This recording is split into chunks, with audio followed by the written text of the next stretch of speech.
After all ఒక reviewer expectation high పెట్టమాకండి. ప్రతి utter flop, వాడికి ఏమి తెలియదు సినిమా గురించి. ప్రొడ్యూసర్ రివ్యూయర్స్ చుట్టూ తిరగాల్సిన కర్మ పట్టింది. ఈ రోజు ఏ సినిమా అయినా ఫ్లాప్ అవుతుంది. రామ్ చరణ్ చేసిన యాక్టింగ్ కానీ, ఆ బాడీ, ఆ పర్ఫార్మెన్స్, ప్రతిదానికి నిజంగా లాస్ట్ ఎండింగ్లో నా కళ్ళలోంచి నిజంగా నీళ్ళు వచ్చాయి.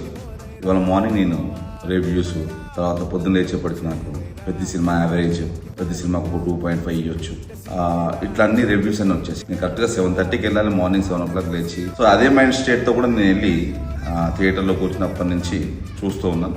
నాకు కథ వెళ్తున్న కొద్ది కొన్ని సందర్భాల్లో కొన్ని దీంట్లో కొంచెం ఇది అవసరమా, ఇదే అని అనిపించింది. స్టోరీ ఎక్కడ కూడా నన్ను డిసప్పాయింట్ చేయలేదు. ఫస్ట్ హాఫ్ అంతా యావరేజ్గా నడిచింది. సెకండ్ హాఫ్లో నేను రామ్ చరణ్ ఎప్పుడు కూడా ఒక చిరంజీవి కొడుకులాగా చూసాను ఇప్పటి వరకు కూడా. యాక్చువల్ మధ్యలో ఒక సినిమాలో కొంత బాగా యాక్టింగ్ చేశాడు అని అన్నా నాకు అంత అనిపించలేదు. బట్ ఇప్పటి వరకు చిరంజీవి కొడుకుగా ఉన్న రామ్ చరణ్ ఈ సినిమాతో మాత్రం చిరంజీవి రామ్ చరణ్ తండ్రిరా అనేలా చేశాడు. నిజంగా చెప్పాలంటే పడ్డ శ్రమ కానీ, ఆ ఊరు కానీ, ఆ ఊరి కోసం ఒక ఇది తేవాలనే ఒక తపన, అది చూపించిన విధానం అంతా కూడా చాలా బాగుంది. వాడికి రివ్యూ ఇచ్చే అర్హత ఏంటి? వాడికి ఏం తెలుసు? స్క్రీన్ ప్లే చాలా నార్మల్గా ఉంది అంటాడు. అసలు స్క్రీన్ ప్లే అంటే వాడికి ఏం తెలుసు? ఒక స్క్రీన్ ప్లే అంటే ఏంటో తెలియని వాడు రివ్యూ ఇస్తే, వాడు ఒక 2.5 ఇస్తే, అసలు మనం థియేటర్కి వెళ్లకుండానే సినిమా ఫ్లాప్ అంది మనను ఊదరగొట్టేస్తే మన సినిమా థియేటర్కి వెళ్ళగలమా, చూడగలమా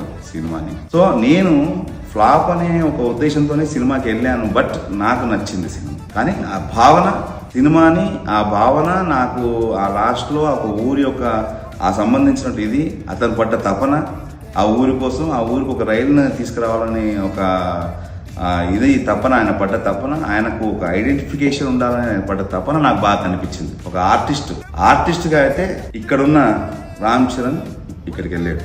ఇది మాత్రం అందరూ ఒప్పుకోవాల్సిన విషయం. వేరే పెద్ద ఆర్టిస్టులను పెట్టాలి, వారి యొక్క క్యారెక్టర్స్ కి న్యాయం చేశారు. డైలాగ్ డెలివరీకి పడ్డ శ్రమంతా ఉంది.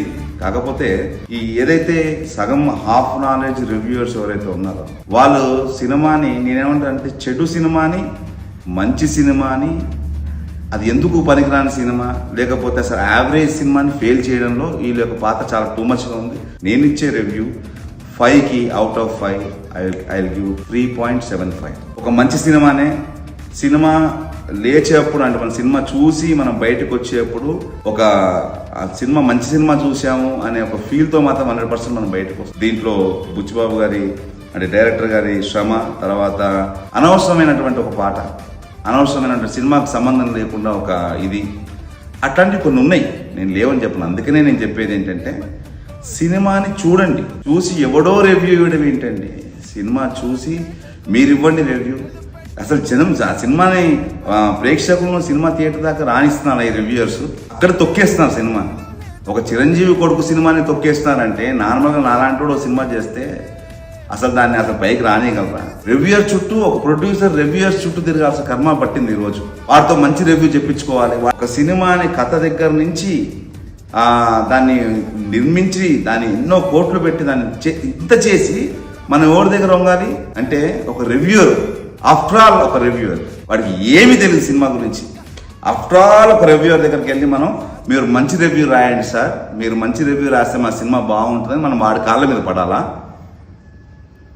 ఇది అందరూ ఆలోచించాలి. అసలు ఈ రివ్యూస్ చూసే వాళ్ళందరూ ఆలోచించాలి. ఎందుకు చూడాలి రివ్యూ? మీకు సినిమా నచ్చితే చూడండి, నచ్చకపోతే నచ్చదని చెప్పండి. నలుగురికి బాగుంటే బాగుందని చెప్పండి. అసలు సినిమా రావడానికి ముందు, ఈ సినిమా రిలీజ్ కావడానికి ఒక్కరోజు ఒక్క మార్నింగ్ షో చూసి వచ్చేసి వాడు బాగాలేదు, అది బాగాలేదు, ఇది బాగాలేదు, ఆర్టిస్టుల పర్ఫార్మెన్స్ బాగాలేదు, ఇన్ని చెప్తారు. ఆ సినిమా ఎంత తపన పడి తీసుంటారు, ఆ సినిమాని ఎంత ఖర్చు పెట్టి తీసుంటారు. ఆ ఆలోచన అసలు రివ్యూస్కి లేదు. నేనేమంటాను, రివ్యూస్కి వాళ్ళు కనీసం సినిమా నిలబెట్టండి. ఒక సినిమా నిలబడితే, ఒక ఇండస్ట్రీ నిలబడితే, ఒక ఇది నిలబడితే ఎన్నో ఫ్యామిలీస్ బతుకుతాయండి. ఆ విషయం మీరు గమనించాలి. వాళ్ళు కోట్లు తీసుకుంటారు, చేస్తారు, వాళ్ళకి మనం ఎందుకు చెప్పాలి? నేనేమో లేని ఉన్నట్టుగా ఏం చెప్పమన్నట్లేదు, కానీ ఉన్నది ఉన్నట్టు చెప్పండి. రాజ్ కుమార్ కన్నడ ఆర్టిస్ట్ అద్భుతంగా చేశాడు, చాలా బాగా చేశాడు. అట్లాగే ఈ వీళ్ళ ఊర్లో ఉన్నటువంటి ఆర్టిస్ట్ అందరూ, ఆ గడ్డం అతను కానీ, తర్వాత ఇంకొక అతను, అద్భుతంగా అందరూ ఆర్టిస్ట్గా చాలా బాగా చేశారు. సినిమా చాలా అద్భుతంగా చేశారు. కాబట్టి నేను ఒకటే చెప్తున్నాను, ఈ రివ్యూస్ మాట నా మాట కూడా ఎవరు వినొద్దు. చక్కగా వెళ్ళండి, సినిమాలు చూడండి. సినిమా చూసి దాన్ని మీరు ఎంతవరకు ఎంజాయ్ చేశారు, మీరు పెట్టిన డబ్బులకి ఎంతవరకు ఎంజాయ్ చేశారు, దాన్ని మీరు పక్క వారికి ఎట్లా పంచుకుంటారు, మౌత్ టాక్ అనేది అలాగ ఉండాలి. ఇది మరీ టూ మచ్ అయిపోయింది ఈ రోజుల్లో. బట్ ఈ సినిమాకి మాత్రం నేను 101% ఈ సినిమా మంచి సినిమాగానే నేను భావిస్తున్నాను, మంచి సినిమాగా నేను చూశాను. చాలా తక్కువ ఇంకోటి ఈ పెద్ద సినిమా వాళ్ళకి నేను చెప్పేది ఏంటంటే మరీ ఊదర కొట్టేయమాకండి. అంత హై ఎక్స్పెక్టేషన్తో పోతే ఏ సినిమా అయినా ఫ్లాప్ అవుతుంది. ఇది మాత్రం మీరు గుర్తుపెట్టుకోవాలి. సినిమా అయితే బాగుంది, చూసే వాళ్ళందరూ చూడండి. I like it. So I'm sign off. Thank you.